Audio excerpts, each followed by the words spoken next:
Fala, minha gente! Muito bom dia, tudo bem por aí? O nosso meio-dia já está no ar ao vivo para todo o estado nesta quarta-feira, agora 11h15 da manhã. Bem-vindo, vamos juntos por aqui. Atenção, porque em São José, na Grande Florianópolis, moradores em situação de rua tentaram acessar o Centro Pop com armas brancas. Dá só uma olhada no volume de equipamentos que, segundo a Guarda Municipal, seriam utilizados até para a defesa pessoal ou para algo pior por parte dessas pessoas em situação de rua. Arma branca mesmo. Mas e aí? Como que garante a segurança do Centro Pop diante de tantas armas brancas? É o que você confere com a gente a partir de agora. Esta operação para recolher todas essas facas, ferramentas, é o que a gente mostra a partir de agora aqui no meio-dia. São José, continente é o destaque. Vem junto, porque o MD está só começando.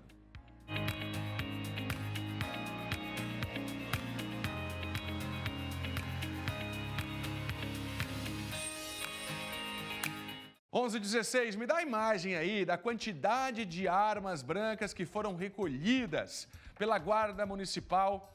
Verdade, Guarda Municipal que apreendeu essas armas brancas em São José, na Grande Florianópolis.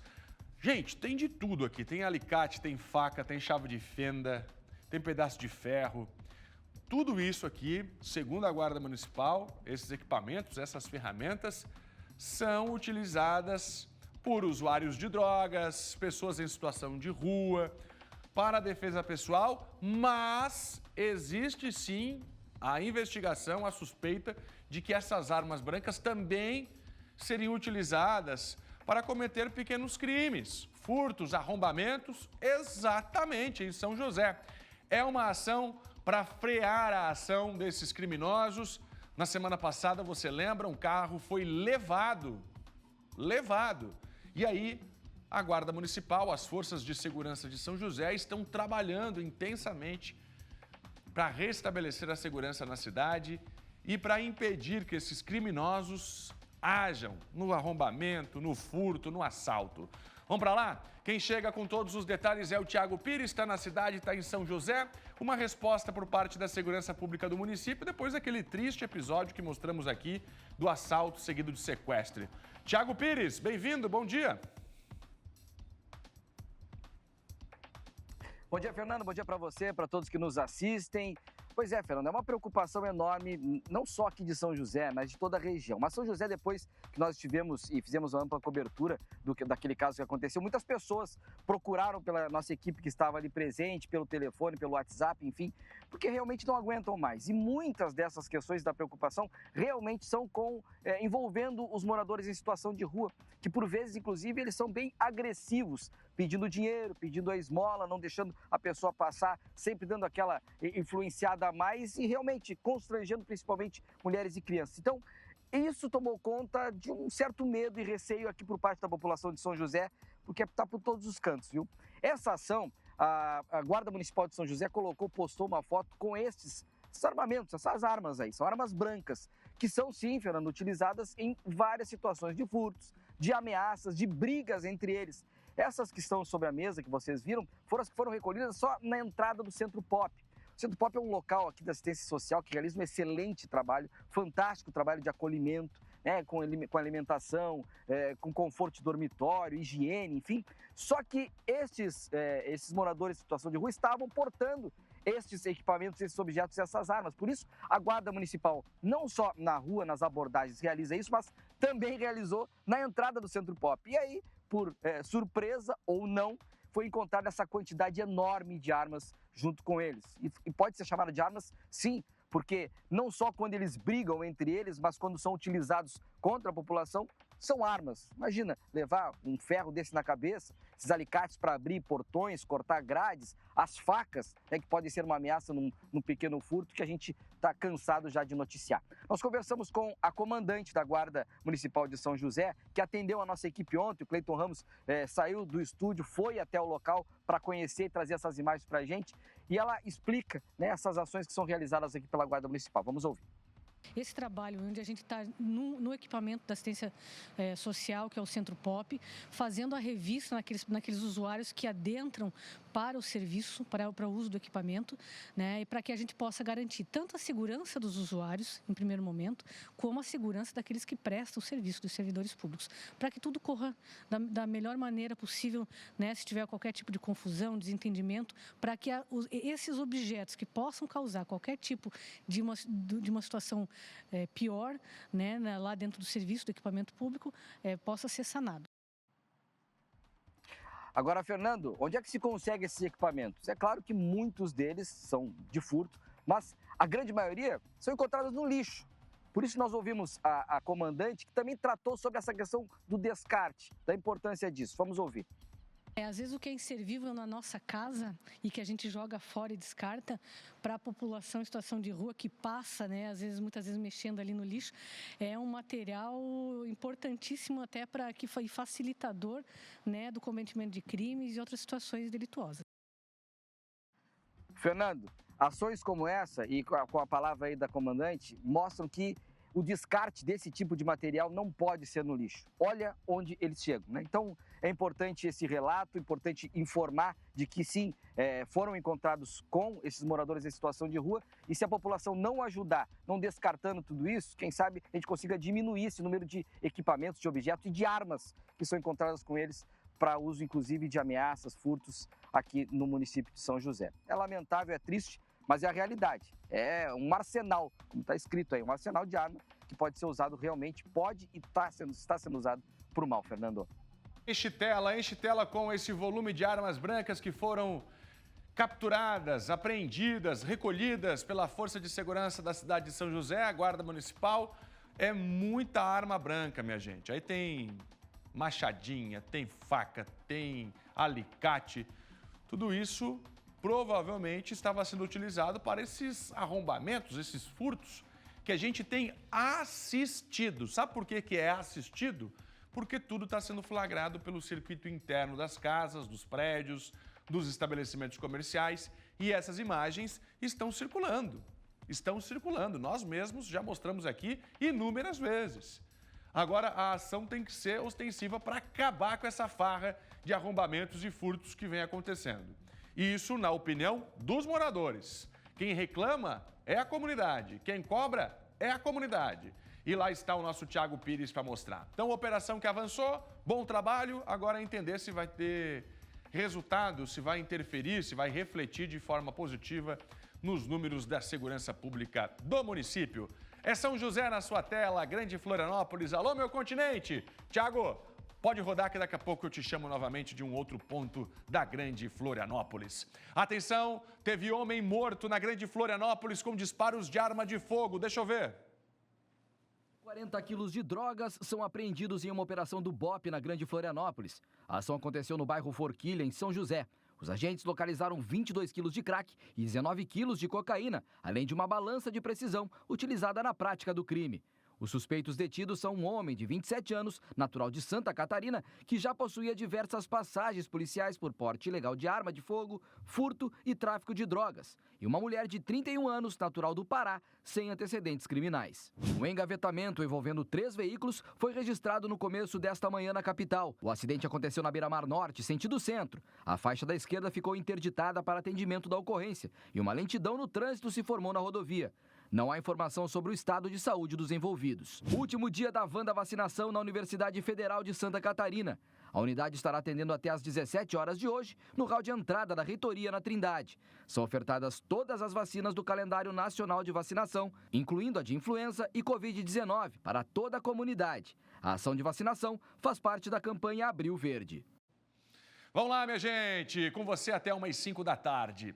Olha, o prefeito de Florianópolis, Topázio Neto, vai estar com a gente hoje aqui no meio-dia. Exatamente. Vem aqui para discutir o avanço das obras, vamos falar da Ponte da Lagoa da Conceição, vamos falar dos avanços de outras obras importantes, a 401, também a vida política do prefeito, a relação com o governador Jorginho Melo. Topázio Neto, hoje ao vivo comigo, lá por volta de 12h15, depois do esporte com a Angélica Varaschini. Grave acidente que foi registrado aqui em Santa Catarina comoveu a região de Taiópolis. Um engavetamento entre veículos que acabou na morte de 2 pessoas e um bebezinho de 4 meses. 2 adultos, são 3 pessoas, né? 2 adultos e um bebezinho. O Luiz está comigo, tem todos os detalhes desta informação, desta triste informação. Aí você vê comigo as imagens da ocorrência. 3 pessoas perderam a vida. 2 adultos, mais um bebê, e o Luiz tem todas as informações. O que aconteceu? Muita chuva? O que provocou o acidente, hein, Luiz? Pois é, Fernando, exatamente. Bom dia a ti, bom dia a todos que estão assistindo o SCC Meio Dia. Pois é, a gente até manda nossas condolências a toda a comunidade de Itaiópolis. Esse grave acidente, esse triste acidente que acabou causando comoção ali na cidade, na BR-116, Fernando. E sim, respondendo a tua pergunta, sim, chovia bastante no local, na proximidade do quilômetro 20 ali da BR-116.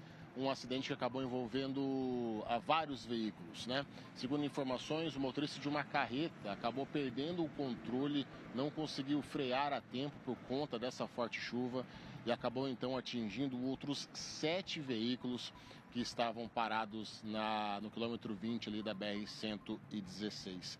Várias pessoas ficaram feridas, foram encaminhadas ao hospital da região, tanto de Itaiópolis quanto da cidade de Mafra. E, infelizmente, 3 pessoas, como você mesmo citou, Fernando, acabaram perdendo a vida nesse local, 2 adultos e um bebezinho. As vítimas foram identificadas como Luana Alves Augustinski Rodrigues, de 24 anos, e o seu filho Pedro Alves Augustinski Rodrigues, de 4 meses. Eles estavam em um Volkswagen Gol com placas de Curitiba e acabaram não resistindo aos ferimentos e faleceram no local. Uma terceira vítima foi Alzira Ziemba, de 65 anos, passageira de um Ford EcoSport com placas de Itaiópolis. Como eu falei, outras pessoas acabaram sendo encaminhadas ali para os hospitais da região. Imagens muito fortes que acabaram vindo aqui para a nossa produção, tanto eu quanto toda a equipe do Portal SC10, apurando ontem esta triste ocorrência. 3 pessoas que acabaram perdendo a vida no Planalto Norte. Nós mandamos aqui as condolências a todas as famílias. Eu volto contigo, Fernando. Luiz, muito obrigado. Nosso sentimento a todos os familiares. Que tragédia, hein? 2 adultos e um bebê que acabaram perdendo a vida nesta ocorrência. A BR-101 Norte teve outros registros de acidentes, desta vez em Garuva, onde um caminhão pegou fogo. Exatamente, mais um caminhão que explodiu. Você viu o caso do Morro dos Cavalos, que interditou a rodovia neste final de semana. E agora, no Norte, também um caminhão acabou explodindo. Você confere no Giro de Notícias.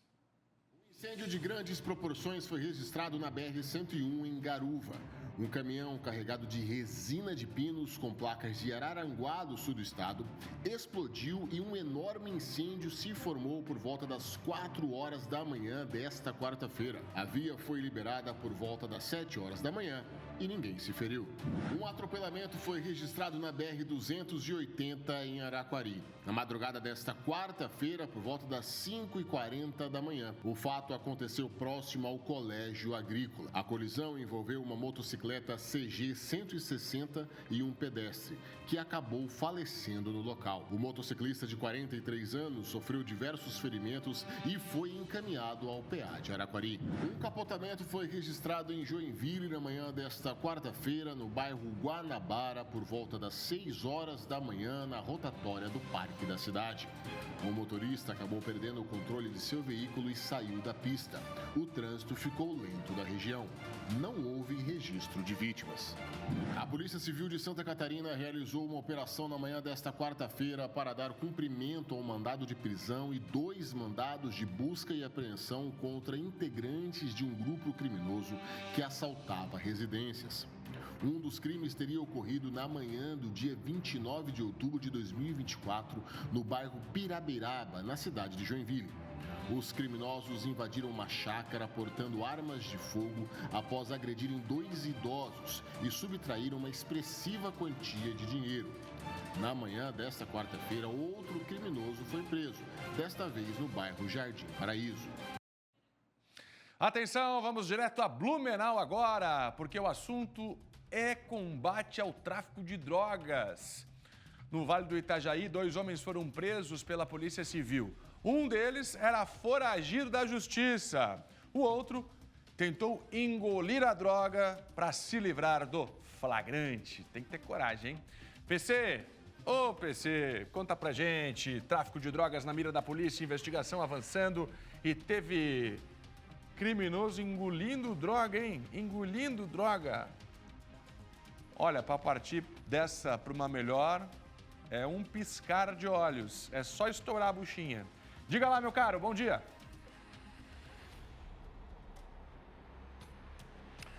Bom dia, Fernando Machado, bom dia a todos. Pois então, Fernando, o combate ao tráfico de drogas segue sendo um dos maiores desafios da polícia, né?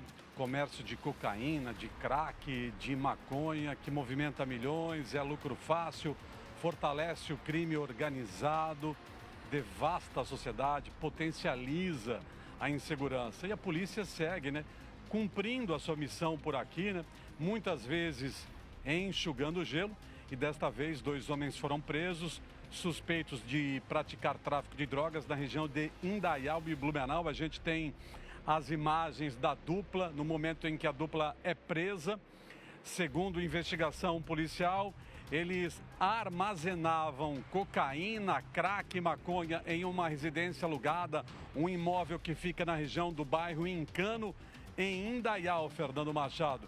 E de acordo com o delegado responsável pela investigação, eles atuavam principalmente aqui na região do Passo Manso, região da Rua Bahia, região oeste da cidade de Blumenau. A dupla foi presa com crack, maconha, cocaína e um deles era foragido da polícia, mandado de prisão contra ele também já por tráfico de drogas. E o outro, Fernando, na delegacia, ele, para escapar do flagrante, ele tentou me engolir uma embalagem com cocaína que tinha ainda no bolso da bermuda. Os policiais não tinham visto isso, ele ainda não tinha passado pela revista na delegacia. Então ele tinha uma porção de cocaína no bolso, embalada. Ele tentou engolir essa cocaína e aí os policiais impediram que ele fizesse isso. Os 2 já foram encaminhados ao presídio regional de Blumenau. É um senhor desafio, Fernando, o combate ao tráfico de drogas que destrói famílias também. E só no ano passado, Fernando, para você ter uma ideia, foi um recorde de apreensão de drogas aqui em Blumenau pela PM. Foram mais de 1 tonelada de cocaína, de maconha e de crack apreendidas em operações da Polícia Militar em 383 ocorrências de combate ao tráfico de drogas, recorde de apreensão no ano passado, e é um desafio enorme, gigantesco, e a gente vai seguir por aqui acompanhando esse trabalho da polícia. Mais 2 suspeitos de tráfico de drogas que foram tirados de circulação aqui na nossa região. Fernando. Muito obrigado, PC. Tráfico de drogas é o assunto, operação da polícia, Blumenau. E o PC trazendo pra gente todas as informações ao vivo aqui no meio-dia. Até daqui a pouco, PC. Atenção, deixa eu falar agora de um incêndio. Um incêndio que será investigado pela Marinha do Brasil. Processo administrativo foi aberto, hein? Para investigar as causas deste incêndio que foi registrado onde? Itajaí. E aí, minha gente? O fogo consumiu uma área próxima ali do farol de Cabeçudas. Agora a Marinha quer investigar. Foi criminoso? Não foi criminoso? Pode encher tela, por gentileza? Coloca na tela de Santa Catarina aí o incêndio que destruiu parte desta vegetação. Cris Pinheiro, o que diz a Marinha? É criminoso ou não é criminoso o incêndio? Bem-vinda, bom dia. Bom dia, Fernando. Obrigada. Obrigada também a todos que estão nos acompanhando aqui no SCC Meio-Dia. Olha só, Fernando, mais um incêndio em vegetação, infelizmente, né? O incêndio aconteceu no período da tarde, é um local de difícil acesso, por isso houve aí bastante trabalho envolvido das equipes que estavam aí nessa atuação do combate às chamas. O incêndio aconteceu próximo ao farol, numa área restrita que pertence à Marinha do Brasil. Não houve danos nem ao farol, viu? Mas a vegetação foi bastante danificada, Fernando. Participaram aí do combate às chamas equipes aí dos bombeiros, da Marinha do Brasil, da Guarda Portuária e do Instituto Itajaí Sustentável. A estratégia adotada pelas equipes é que o fogo chegasse até uma rua próxima, para daí então eles começarem a tentar extinguir esse fogo para não se alastrar ainda mais. Foi atingido uma área de 600 metros nesse Morro do Farol. O incêndio foi registrado, como eu falei, próximo à Praia da Solidão, ali próximo à Praia de Cabeçudas, no farol do Morro do Farol. Inclusive, o acesso, Fernando, a essa praia é difícil e ainda perigoso. E pelo lado esquerdo é quase que impossível, porque é uma área restrita, área da Marinha.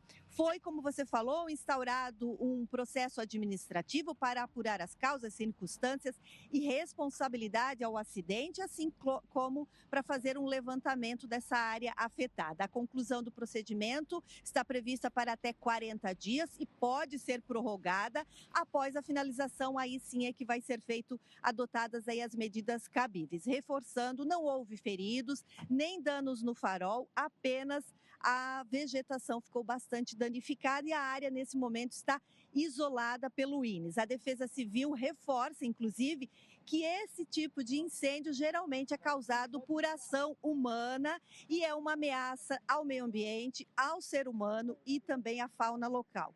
Denúncias você deve fazer imediatamente para o Corpo de Bombeiros, que é 193, ou até para a Defesa Civil, pelo telefone 199. A gente vai continuar acompanhando para saber, como você falou, se foi aí ação humana, criminosa, né, Fernando? Volto contigo. Muito obrigado, Cris. Já já o esporte no SCC Esporte, tudo sobre o que aconteceu neste jogão de ida das quartas de final da Champions League. Você confere aqui no SCC SBT as emoções da vitória do Arsenal. 3-0 contra o Real Madrid. Você viu? Aqui na tela do SBT, a Angélica vai mostrar pra gente os melhores lances e os gols. É no esporte, por volta de 12:05. Agora a gente confere as principais notícias da região oeste do estado. Um grave acidente de trânsito foi registrado na tarde desta terça-feira na SC 283, em Águas de Chapecó. Por volta das 4h30 da tarde, 2 veículos, um Gol e um Mercedes sedã, colidiram frontalmente. No Mercedes estavam uma mulher e 2 crianças. Todos foram atendidos e encaminhados ao hospital com ferimentos leves. No Gol, o motorista, um idoso, estava consciente e com dores no tórax e quadril. Já a passageira, também uma idosa, apresentava dores intensas na coluna e no tórax, além de fraqueza e sudorese. Ela precisou ser retirada do veículo. Apesar da gravidade, ninguém ficou em estado crítico. Um acidente entre carro e moto mobilizou os bombeiros na noite de ontem no centro de Piratuba. A colisão aconteceu por volta das 7h30 da noite na Avenida 18 de Fevereiro, em frente à estação férrea. O condutor da moto, um jovem de 23 anos, foi encontrado caído na via, desorientado, com escoriações e suspeita de fratura na perna esquerda, e foi encaminhado ao hospital de Ipira. Os ocupantes do carro não se feriram e dispensaram atendimento médico.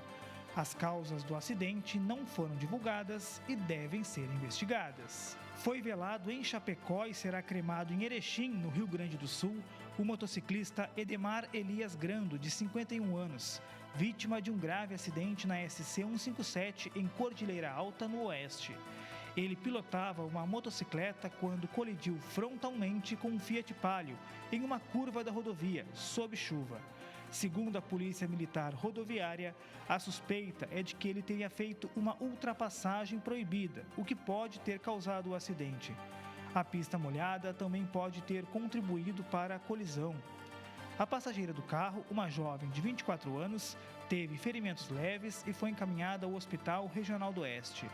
A Polícia Civil e Polícia Científica investigam as circunstâncias da tragédia. Nas redes sociais, as homenagens a Edemar se multiplicaram. Ele deixa esposa, filhos e muitos amigos. Giro de notícias pelo Oeste Catarinense. Já comigo, Sol Uruti, aqui, ó. Coluna da Sol tá bombando no SCC10. Parte do MDB defende realinhamento ideológico. São assuntos da política que, nesse momento, repercutem no nosso portal scc10.com.br. Sol Uruti! Sol, vamos lá. Para esta quarta-feira, o que é destaque da sua coluna, o que você traz para a gente aqui no meio-dia. Bom dia para você. Bom dia, Fernando. Bom dia para você que nos acompanha em casa. Hoje de manhã teve um café com jornalistas na Casa Civil. O secretário da Casa Civil, Kennedy Nunes, que também é jornalista, recebeu a imprensa para falar desse trabalho que ele vem liderando desde janeiro desse ano. E para deixar um recado, né? O governo agora tem secretário de Casa Civil, tem quem faça articulação política junto com a Assembleia Legislativa, quem faça o trabalho de avaliar os projetos que estão tramitando no governo, fazer andar. Como ele mesmo diz, a Casa Civil é o rim do governo, o que faz andar, fluir. E, nessa conversa, ele apresentou o que vem sendo feito no programa Santa Catarina levado a sério. A gente vai ver aqui, o governo já percorreu metade das regiões. Vamos passar para a próxima tela, essa aqui foi a reunião de hoje de manhã.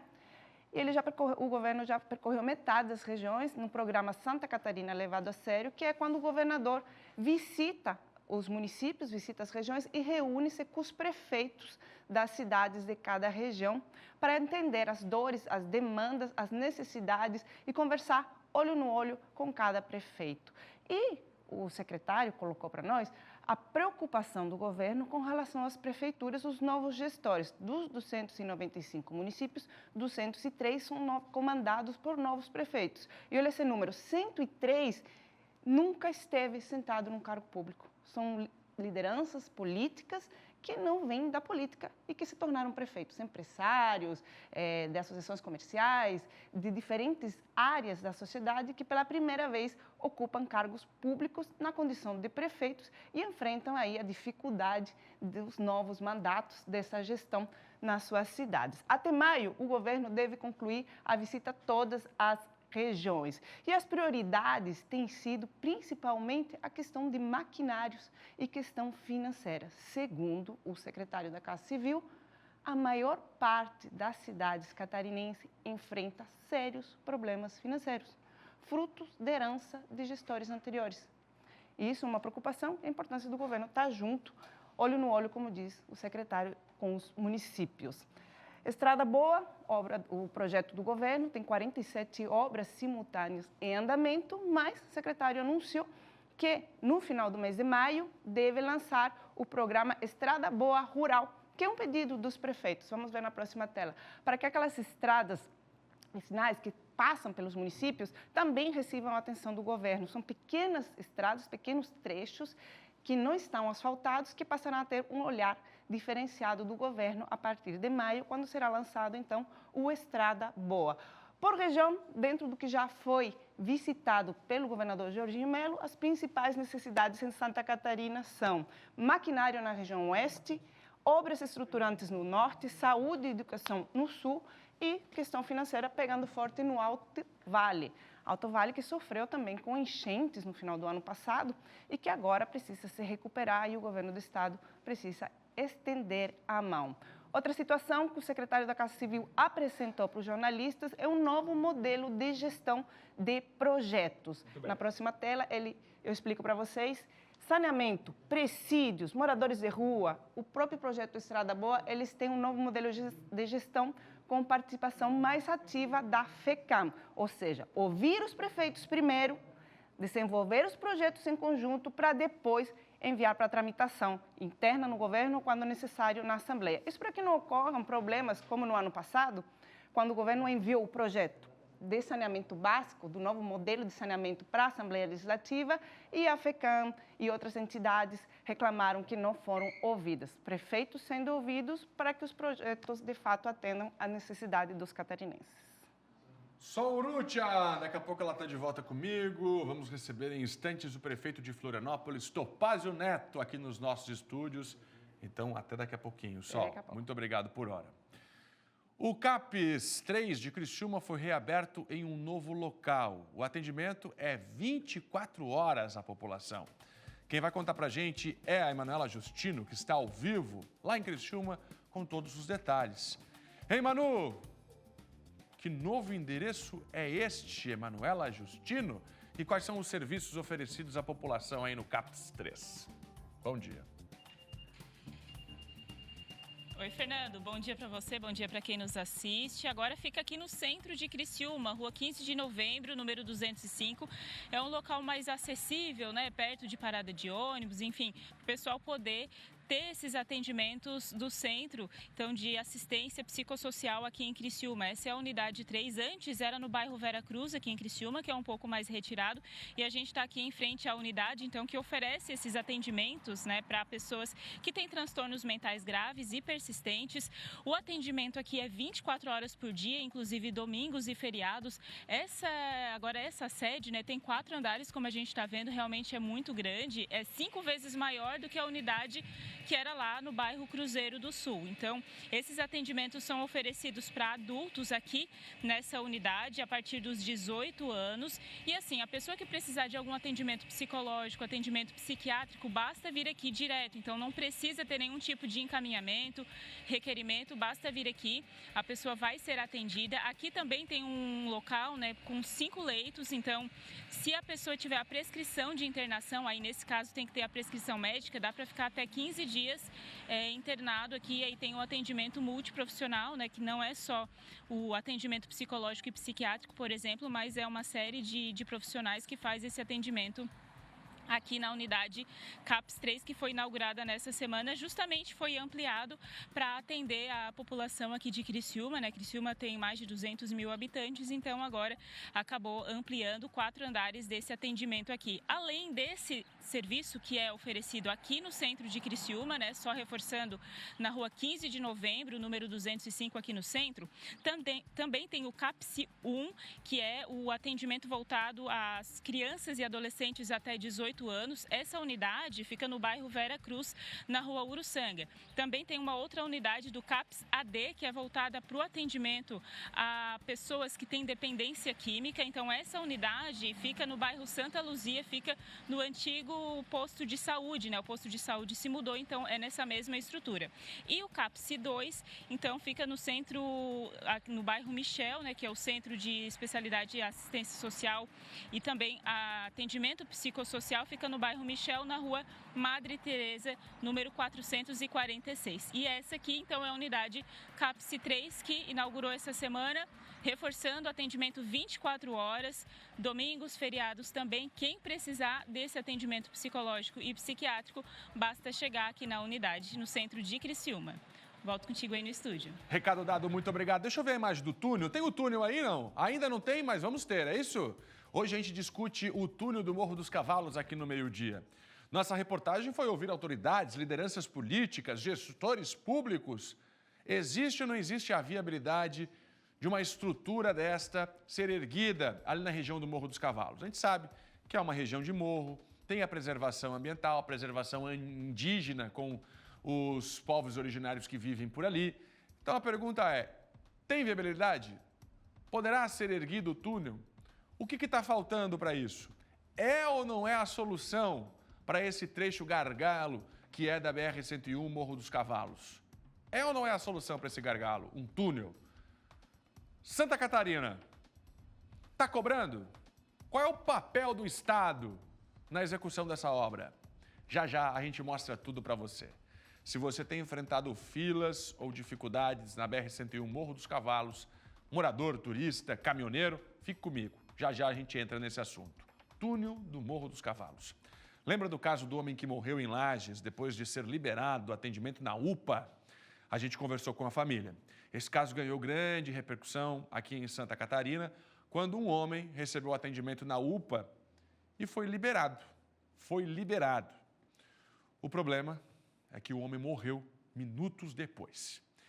Suiane de Lis ouviu os familiares que querem justiça. Veja. Na manhã de sábado, Antônio Marcos, de 54 anos, teria sentido fortes dores no peito, o que o levou a procurar atendimento médico na UPA de Lages. A esposa dele relatou que à noite ele tinha reclamado, estava com a dor no peito. E no outro dia de manhã ele levantou e reclamou para ela. Daí ela disse assim, não, então espero que eu chame alguém para ir com você. Daí ele disse, não, não precisa, eu consigo ir até lá.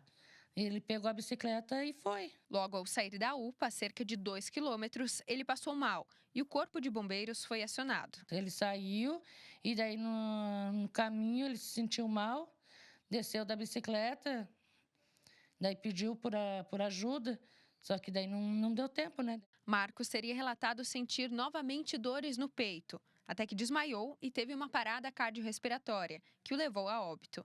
Como estava com a pulseira da UPA de Lages, o corpo foi levado pelo SAMU imediatamente à unidade de pronto atendimento. Eles ligaram, né, para a esposa e disseram bem assim que ele estava dando alta, entendeu? Aí ela disse, não tem como eu ir, entendeu? Mas daí eu vou ligar para o Flávio, que é o meu irmão. Daí o meu irmão foi lá na UPA, daí chegaram lá e deram o documento para ele, né, o documento do meu irmão. Daí ele disse assim, mas como o documento do meu irmão? Por que isso? Daí ela disse bem assim, não, ele vem a óbito. Daí foi onde o coitado ficou nervoso lá. Depois, a família buscou novamente a UPA de Lages para ter acesso ao prontuário médico. Foi aí que a indignação da família aumentou. Daí nós assistimos, quando nós sentamos para olhar os papéis ali, nós vimos na hora, né, os horários que não batia, né? Digo, mas como isso, entendeu? Daí eles fizeram eletrocoração, não tem nada no coração, daí como é que vem constar a gastrite? Sendo que ele estava com dor no peito, entendeu? Daí a gente ficou assim, né, meio abatido, né? No prontuário consta que Antônio Marcos teria negado a medicação venosa e recebido alta depois do meio-dia. Mas nesse horário, pelo atestado de óbito, ele já tinha falecido. 11h29 ele vem a falecer e na UPA, meio-dia e 10 ele deu alta. Não tem como, né, uma pessoa ganhar alta se já tinha falecido. Como eles estão dizendo que ele negou, né? Como que uma pessoa vai negar? Se eu vou procurar uma UPA, entendeu? É sinal que eu quero recurso para mim. Como que eu vou chegar lá na UPA e dizer, não vou tomar o medicamento? Não tem como. A família agora busca por respostas. Foi na delegacia, foi registrado um boletim de ocorrência, entendeu? E daqui para frente nós queremos justiça pelo que fizeram com o nosso irmão. Porque assim como eles fizeram hoje com o nosso irmão, eles podem fazer com outras pessoas, entendeu? A gente só pede por justiça, né? É só isso, não vai trazer ele de volta. Mas que a justiça seja feita. A gente conseguiu entender bem o que aconteceu nesse caso. O sujeito estava dentro da UPA. Foi atendido, liberado. Morreu minutos depois. Agora a polícia vai entrar nessa história, hein? Vai entrar, vai investigar, Ministério Público. O sujeito estava dentro da UPA. Dentro da UPA. Foi liberado e acabou morrendo. Por nota, o Instituto Maria Schmitz, instituto que é gestor da UPA de Lages, esclareceu que o paciente passou por uma avaliação clínica completa, sem sinais de risco iminente de morte, e foi orientado a seguir o tratamento, mas recusou a medicação prescrita. A instituição reforçou que todas as condutas médicas seguiram os protocolos técnicos e éticos estabelecidos. A equipe também está se solidarizando com a dor da família neste momento de perda. A direção da UPA, sobre os questionamentos da família, diz que segue à disposição para esclarecimentos direto aos familiares, que não irá se pronunciar à imprensa. Já a Prefeitura de Lages esclareceu também, por meio de nota, que a UPA é administrada por empresa terceirizada e que a Secretaria de Saúde notificou a empresa sobre o ocorrido. A situação foi registrada no Núcleo de Segurança do Paciente, no Conselho Regional de Medicina e no Conselho de Ética para as devidas providências. Vamos ver como é que está o tempo lá fora? Joaçaba na sua tela. Tempo mais carregado em Joaçaba, hein? Alô, Oeste Catarinense. Aí, Joaçaba. Deixa eu ver, quem mais aparece? Barra da Lagoa, já vai chegando para você. Olha o marzão da Barra da Lagoa, zona leste de Florianópolis, 25 graus de temperatura. Já, Topázio Neto ao vivo aqui no SBT, vamos questionar. E a Ponte da Lagoa, prefeito, já tem carro passando? Quem mais? Deixa eu ver, próxima cidade que aparece é Correia Pinto. Alô, Serra Catarinense. Um pouco mais frio, hein? Um pouco mais frio lá na Serra, lá em Correia Pinto, mas também sem chuva. Ainda hoje a previsão do tempo para todas as regiões. SCC10 agora, deixa eu mostrar para você a repercussão nesse momento. Trabalhador morre ao cair do telhado, foi em um galpão aqui em Santa Catarina. Enche tela, por gentileza, aí você vê o helicóptero da Polícia Militar para resgatar esse trabalhador de 57 anos que morreu. Ele caiu de uma altura de 6 metros. Estava realizando um serviço no telhado deste galpão, ali na comunidade de Rio Jango, interior do município de Petrolândia. A vítima sofreu um grave traumatismo craniano ao atingir o chão e entrou em parada cardiorrespiratória após a queda. A polícia militar foi acionada. O acidente aconteceu na estrada geral da localidade e mobilizou equipes dos bombeiros, do SAMU e até mesmo da polícia militar por meio do helicóptero Águia. As manobras de reanimação foram feitas no local, mas sem grandes sucessos. Aí você está vendo, scc10.com.br. Você pode interagir com a nossa programação através do portal. É só acessar scc10.com.br. Aqui no canto da tela tem um botão chamado Fale Conosco. Clicou no botão, abre essa janela, você deixa todas as informações. Para que serve, Fernando Machado? Para você reclamar, denunciar, pedir ajuda. scc10.com.br, Fale Conosco. É só preencher aqui os dados e mandar para cá a sua reclamação. Deixa eu seguir com você, porque ainda hoje tem o esporte. Em instantes está começando o nosso esporte com a Angélica Varaschini aqui na programação do SBT. Em alguns minutos, sai daí não. Agora, combate ao bullying. Combate ao bullying e a prevenção à violência nas escolas. Em Blumenau, abril é o mês da conscientização da segurança nas unidades de educação. Por isso, o município planejou uma série de ações nas escolas e nas creches. Quem vai contar para a gente é o PC. Ele está com essa lista com todas as ações que serão executadas para impedir que o bullying, essa forma de diminuir as pessoas, que o bullying não aconteça nas unidades escolares do município. Ei, PC, conta pra gente o que está sendo feito por aí.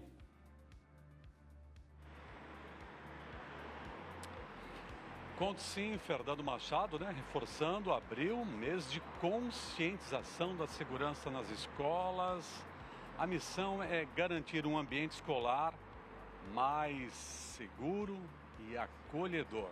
E sim, combater o bullying está entre um dos principais desafios aí das autoridades da educação do município, promover o respeito ao próximo também.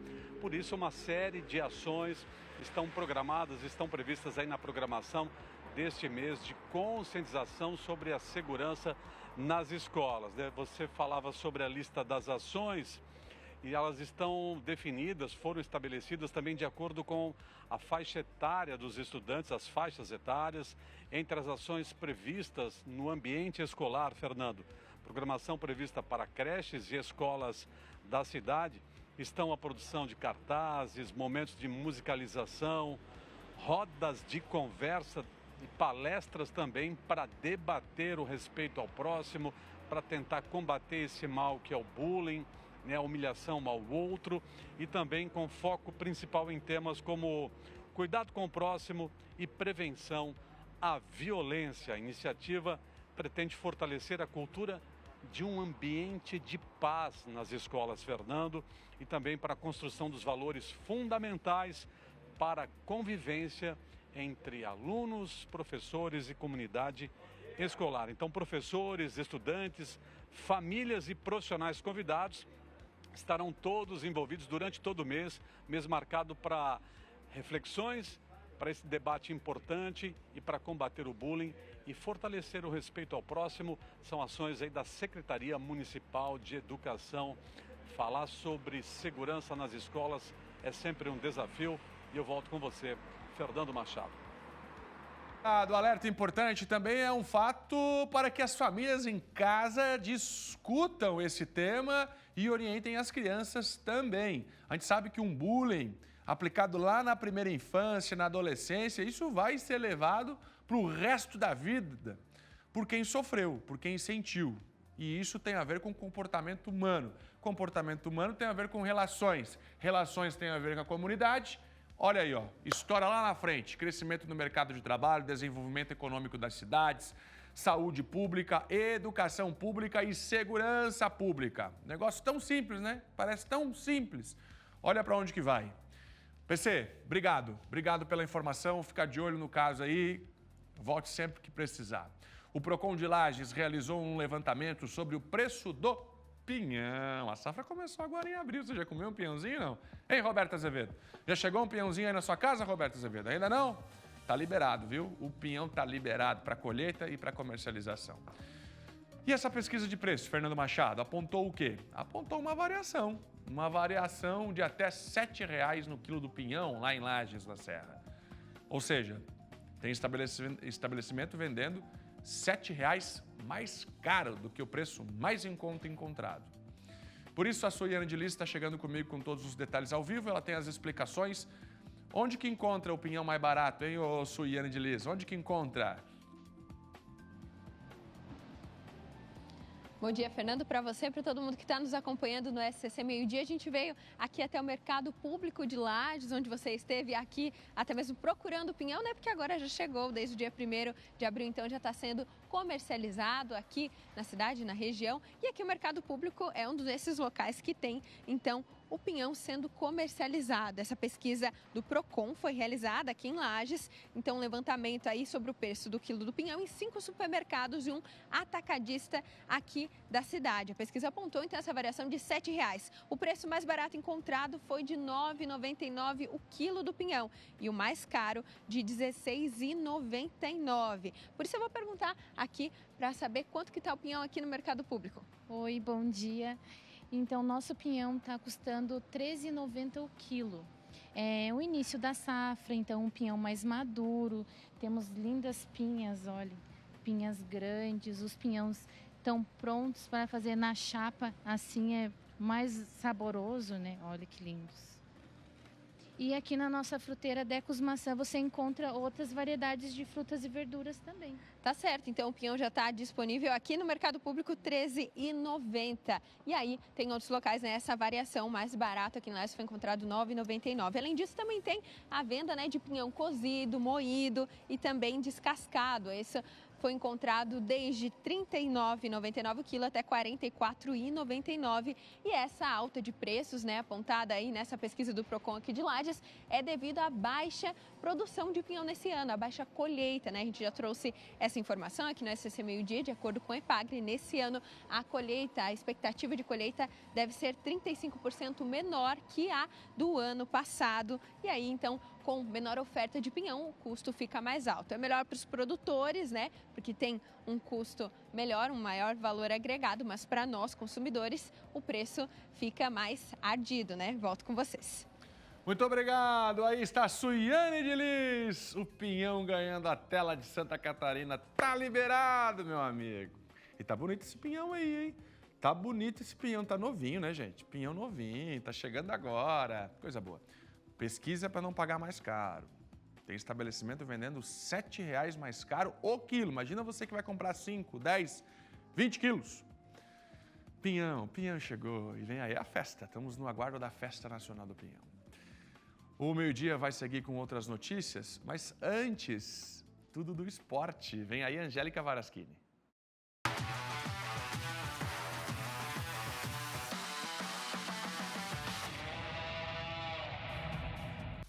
Olá, bom dia para você que está em casa. É hora da gente falar de esportes aqui no Meio-Dia. Depois o Fernando Machado ter mostrado esses pinhões aí, que vontade que dá agora que está começando o friozinho. Mas a gente fala aqui no esporte, começando pela Champions League. Eu disse para vocês ontem que ia ser um jogaço. Eu já tinha adiantado, já tinha cantado a letra. Mas foi um jogaço, mas mais para um lado, né? Arsenal dominou o segundo tempo, jogou melhor, aplicou um chocolate em cima do Real Madrid, fora o baile do jogo. Gols dignos, ó, de colocar num quadro. Confere só. As melhores chances foram do Arsenal, que poderia ter aberto o placar em várias oportunidades. O Real também respondeu com Vini Júnior e Mbappé. Agora, Courtois, por 2 vezes, na sequência, salvou o Real Madrid. As oportunidades foram inúmeras, mas o primeiro tempo foi sem gols em Londres. Já na segunda etapa de partida, não deu para ninguém. Arsenal e bola parada são uma combinação perfeita. Rice de falta abriu o placar. E olha o gol que ele fez. A bola chegou a fazer uma curva, passando por fora da barreira. Courtois, na sequência, fez belas defesas, mas também teve ajuda do setor defensivo. Mas como eu disse, Arsenal, Rice e bola parada são um triângulo amoroso que deu certo. O segundo gol, mais uma vez, dos pés dele. Rice fez um golaço no ângulo, sem chance para Courtois. Como pega bem na bola esse Rice. Olha o gol. E ainda para completar o chocolate do time inglês, Merino, de primeira, colocou no cantinho. Partida em Londres, Arsenal 3, Real Madrid 0. Gente, vocês viram os gols? Um mais bonito que o outro. E além desse jogaço, a gente tem que destacar a torcida do Arsenal, que compareceu e fez bonito. Em coletiva, o técnico Arteta, do time inglês, chamou a torcida não só para assistir o jogo, mas para jogar junto. E foi exatamente o que aconteceu. A gente viu a torcida e foi lindo ver esse jogo da Champions. Já pelo outro jogo das quartas de final, a Inter de Milão derrotou o Bayern de Munique por 2-1 na Alemanha. E hoje tem os outros 2 confrontos da Champions League. Vamos conferir aqui no telão pra gente? Porque hoje seguem os jogos da maior competição, Paris Saint-Germain e Aston Villa, que vão se enfrentar às 4 horas da tarde. E a gente tem também Barcelona e Borussia Dortmund no mesmo horário, para assim encerrar as quartas de final, esse pontapé inicial, para a gente ver quem vai um pouquinho mais, com chance a mais, para a outra partida das quartas de final. É jogaço da Champions League e você sabe que quando é Champions é aqui no SCC SBT. E a bola também rolou pela Copa Libertadores da América. E dos brasileiros, apenas o Botafogo foi a campo nesta terça-feira. O Glorioso conseguiu somar os 3 pontos na competição. Olha só. Botafogo derrotou o cara bobo da Venezuela. Teve bola na rede apenas no segundo tempo. E aos 43 minutos, Patrick de Paula cobrou falta de longe e mandou lá no cantinho do goleiro. No último minuto de jogo, Matheus Martins ficou cara a cara com o goleiro e não desperdiçou. Final no Rio de Janeiro, Botafogo 2, cara bobo da Venezuela 0. E você pode conferir aqui na tela do SCC SBT todas as emoções de América de Cali e Corinthians pela Copa Sul-Americana. Mas calma, se você deu mole e não acompanhou, eu já adianto. O Corinthians teve mais sorte que juízo pela Sul-Americana. Então, bora conferir os lances dessa partida e como foram os brasileiros na competição. Olha só. Na Colômbia ficou tudo igual para América de Cali e Corinthians. A defesa corintiana deu mole na cobrança de lateral. Luiz Ramos recebeu em perfeitas condições para cortar para dentro e mandar uma bomba que só parou nas redes. Já no segundo tempo, o time do Parque São Jorge voltou um pouco melhor. Héctor teve boa oportunidade, mas desperdiçou. Os colombianos responderam na cobrança de falta de Quinteiro, que passou pertinho. Porém, o Timão fez boa jogada e Mateuzinho, com uma ajuda no meio do campo, empatou a partida. Final, América de Cali 1, Corinthians também 1. E olha só, gente, eu acompanhei todo o jogo do Corinthians e realmente foi aquilo, de mais sorte que juízo. E tem aí aquela fala do Corinthians não ir tão bem em competições internacionais. Vai ter que melhorar um pouco mais para seguir na competição. E nesta quarta-feira, apenas um brasileiro entra em campo pela Copa Sul-Americana. É o Cruzeiro, que vai receber o Muxuci, Runa do Equador, às 9h30 da noite, no Mineirão. SCC Esporte para você. Por hoje a gente fica por aqui, mas amanhã tem muito mais. Agora, Fernando Machado. Antes disso, eu já ia me despedindo sem lembrar que a gente tem que falar de Lages. Porque nesta semana está acontecendo a Olimpíada Regional das APAES, da região serrana. Os atletas participaram de diversas modalidades esportivas e a etapa regional faz parte da seletiva para a Olimpíada Estadual, que acontece em Chapecó, no mês de julho. A Suiane, lá de Lages, foi acompanhar todas as atividades e traz pra gente aqui no SCC Esporte. Nessa semana está acontecendo aqui em Lages a 15ª edição da Olimpíada Regional das APAES, reunindo então as 12 APAES, atletas então das 12 APAES da região serrana. Eu vou conversar com o diretor da APAEC de Lages porque há uma preparação já em cada unidade para os atletas que participam dessa competição. Isso mesmo. Eles se preparam durante o ano todo, né, para essa competição, fazem treinos semanais e lembrando que essa é uma classificatória, né, uma etapa classificatória para o estadual das APAES, que acontece no mês de julho na cidade de Chapecó. Tá certo, e diversas modalidades são realizadas aqui em Lages. Isso. Atualmente, nessa edição, a gente tem 4 modalidades que vão ser disputadas, dentre elas o futsal. O futsal, nós temos uma novidade nessa edição, que é o futsal para as pessoas com síndrome de Down. Então, é uma novidade que a gente está implantando nessa edição. Temos o atletismo, temos o tênis de mesa e a bocha paralímpica. Então, são 4 modalidades sendo disputadas nessa edição dos Jogos Regionais das APAES. Tá certo, muito obrigada então pelas informações. Então as competições seguem por aqui nessa terça e quarta-feira aqui em Lages, como o diretor bem disse, é uma classificatória para a etapa estadual aqui então da Olimpíada Estadual das APAES, todo o estado. Volto com você. Valeu, Suiane. Começando ontem já e agora seguem os jogos lá em Lages. Agora sim, o SCC Esporte fica por aqui. Fernando Machado segue com você no SCC Meio-Dia. Angélica, muito obrigado. Até amanhã aqui com o Esporte. Angélica Varaschini. Ao meu lado já Yoton Neto para os destaques do SCC10. O que está repercutindo agora, hein, Yoton? Boa tarde, Fernando. Bom dia, né? Bom dia, boa tarde a todos vocês que nos acompanham aí em Santa Catarina. Tem bastante coisa aí que está sendo assunto na web e na internet, mas a gente começa destacando a tragédia da República Dominicana, né? Nessa madrugada de terça-feira, o desabamento do teto de uma boate lá, onde deixou pelo menos 44 pessoas mortas, né? Tem a imagem? E a gente tem imagens sobre isso. Vamos fazer esse destaque nesse momento, né? Tem um vídeo que mostra exatamente o momento do acidente, o momento, né? As imagens são fortes e elas já circulam nas redes sociais, estão aí na sua tela agora.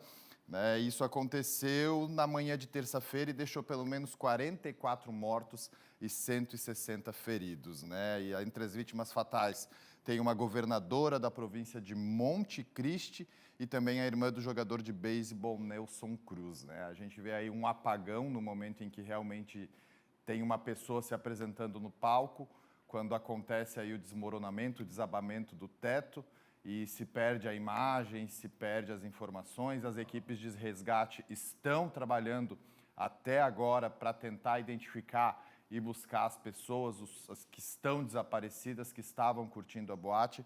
E a gente lamenta aí realmente pelas famílias envolvidas nesse acidente. A República Dominicana, ela é um dos pontos turísticos mais buscados em todo o mundo, né? E coisas como essa precisam ser revistas, alvarás, estrutura, para que não aconteçam novamente. Isso nos faz recordar também da tragédia da Boate Kiss, em Santa Maria, no Rio Grande do Sul, em onde todo cuidado e toda precaução é pouco, né? Que não tenhamos mais pessoas mortas, que os feridos se limitem a essas 160 pessoas e que as equipes de resgate obtenham sucesso aí nos trabalhos de busca que percorrem aí pelas próximas horas. Mudando de assunto, eu vou dar uma dica para você e eu sei que essas dicas pegam bastante porque fica todo mundo muito preocupado. Você costuma viajar, passear, sair de casa e deixar os seus equipamentos fora da tomada, eletrodomésticos, televisor, enfim. Pois é, muitos dos acidentes, muitas vezes, são causados por alguns desses aparelhos.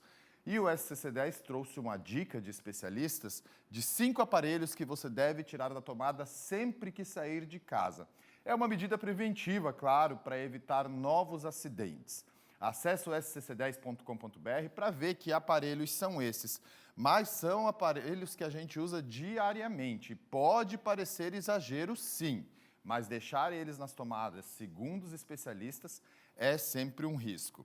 A gente tem aí torradeiras e airfryers que estão nessa lista dos 5 e um que chama bastante atenção aí a mulherada que sempre faz o uso desses equipamentos, né, desses aparelhos, as chapinhas, modeladores e secadores de cabelo também estão aí de acordo com os registros nos aparelhos que precisam permanecer fora da tomada quando não estão em uso, para evitar aí possíveis acidentes e incêndios. E, Fernando, tem mais coisa aqui, mas eu acredito que para as pessoas ficarem bem informadas, a gente vai deixar aí no ar para que elas acessem o scc10.com.br.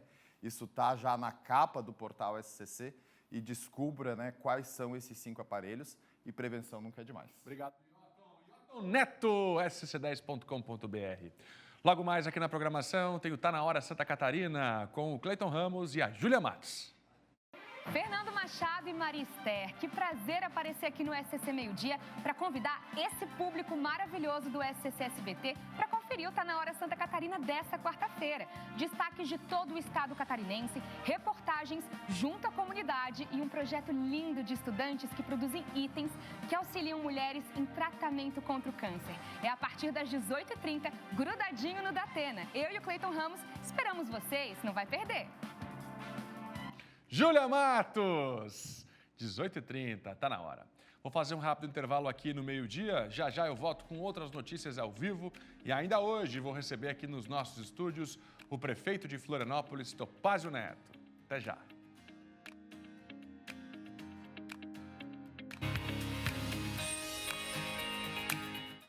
Muito bem, de volta com o nosso meio-dia, agradecendo a sua audiência nesta quarta-feira. Hoje parou a chuva em algumas regiões de Santa Catarina, mas a temperatura não subiu muito não, hein? Quero saber da Maria Esther como é que vai ficar essa previsão do tempo para as próximas horas. Será que esse friozinho mais gostoso vai continuar nos próximos dias? Será que o final de semana será assim?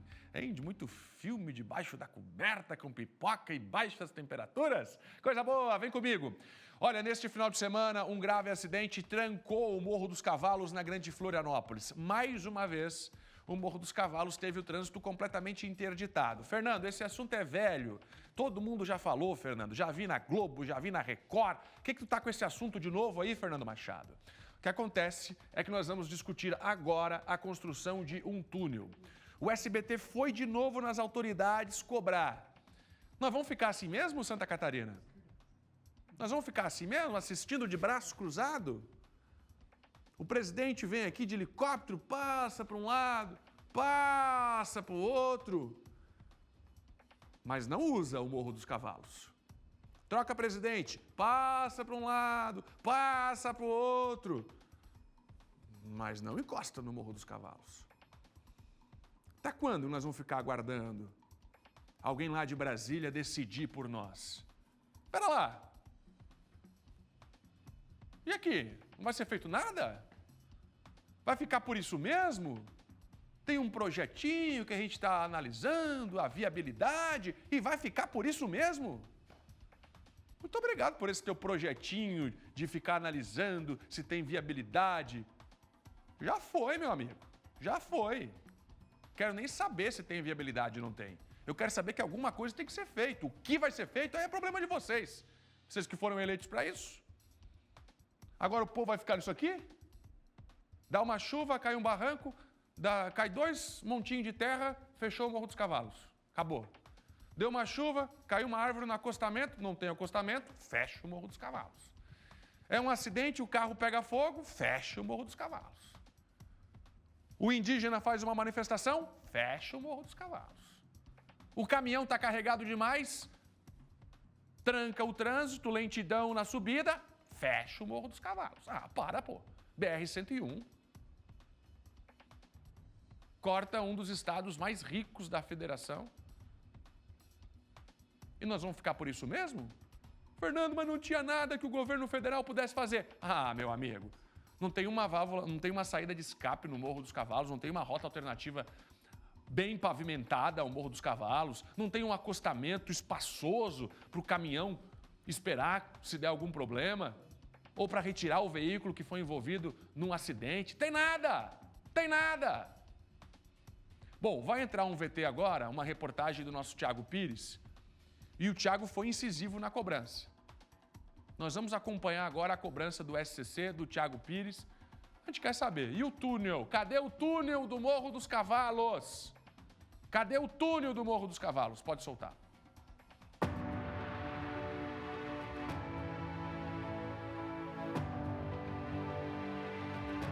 Evidências comprovam que o problema é antigo.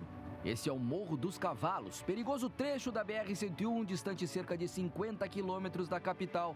De acordo com a PRF, em 2024, essa região registrou 44 acidentes, com 38 feridos e 2 mortes.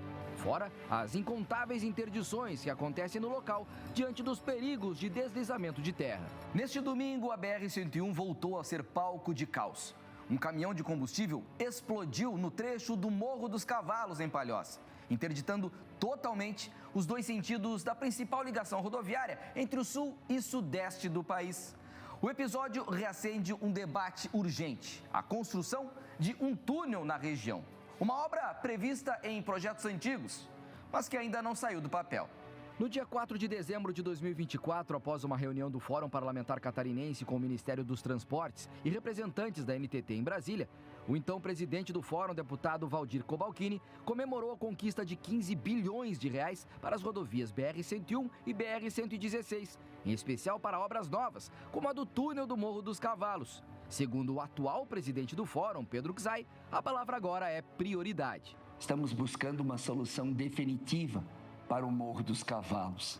Na renovação da concessão, que é chamado otimização de contrato, nós defendemos que a prioridade número 1 das obras a serem iniciadas seja o Morro dos Cavalos, colocado em primeiro lugar. Horas depois do acidente deste domingo, o governador Jorginho Melo se manifestou sobre o tema através de um áudio. É um ponto crítico da nossa BR.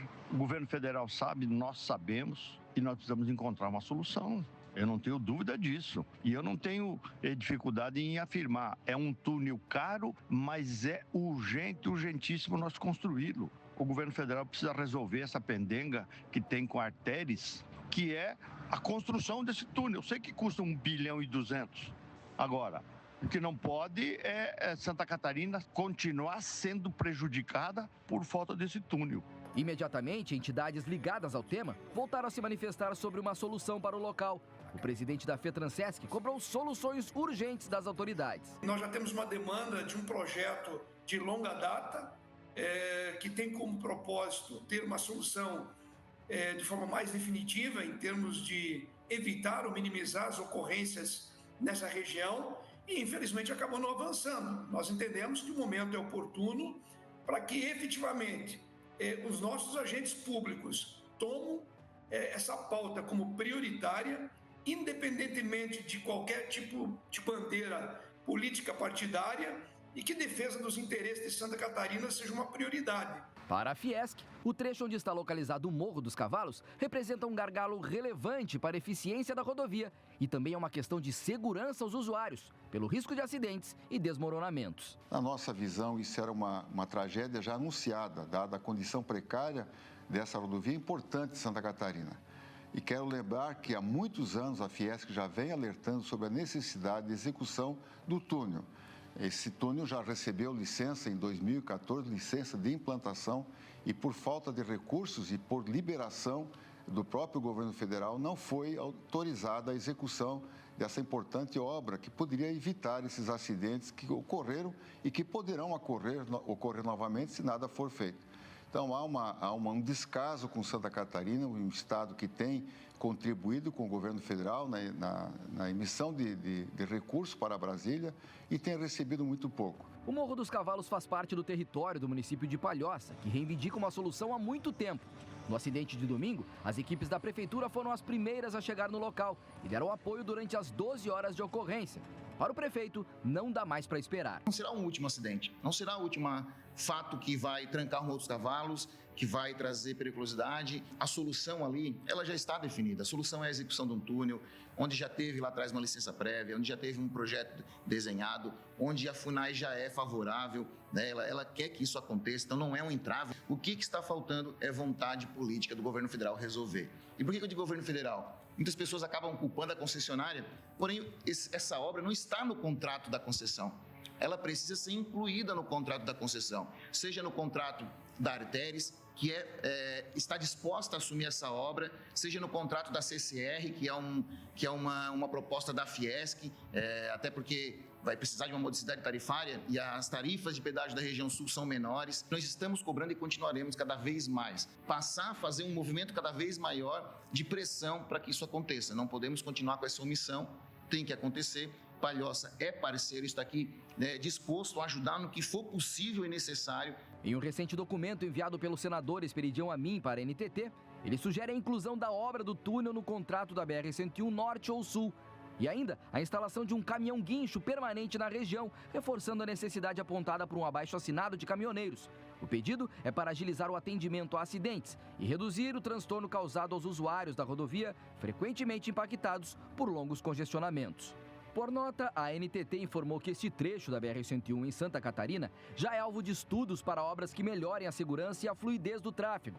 Entre as soluções em análise está a construção de um túnel e que estas intervenções poderão ser viabilizadas por meio do processo de revisão quinquenal do contrato de concessão da CCR Via Costeira ou ainda pela readaptação e otimização do contrato da concessionária Autopista Litoral Sul, que atualmente está em análise na NTT.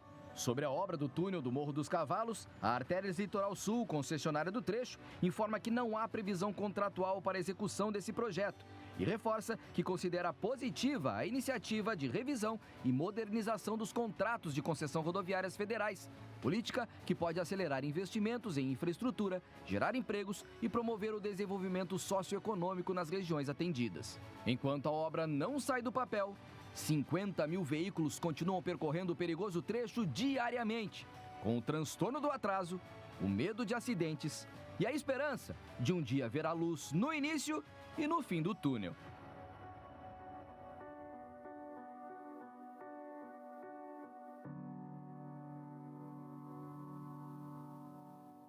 Só não pode demorar o tempo que demorou para construir o contorno viário, né? Só não dá para demorar o tempo que demorou para construir o contorno viário. BR-101. Há 12 anos eu me mudava para Florianópolis para vir aqui para o SBT. E há 12 anos eu enfrento a mesma dificuldade no Morro dos Cavalos. É um carro acabar a gasolina, acabou com o trânsito. É um caminhão não vencer a subida, acabou com o trânsito.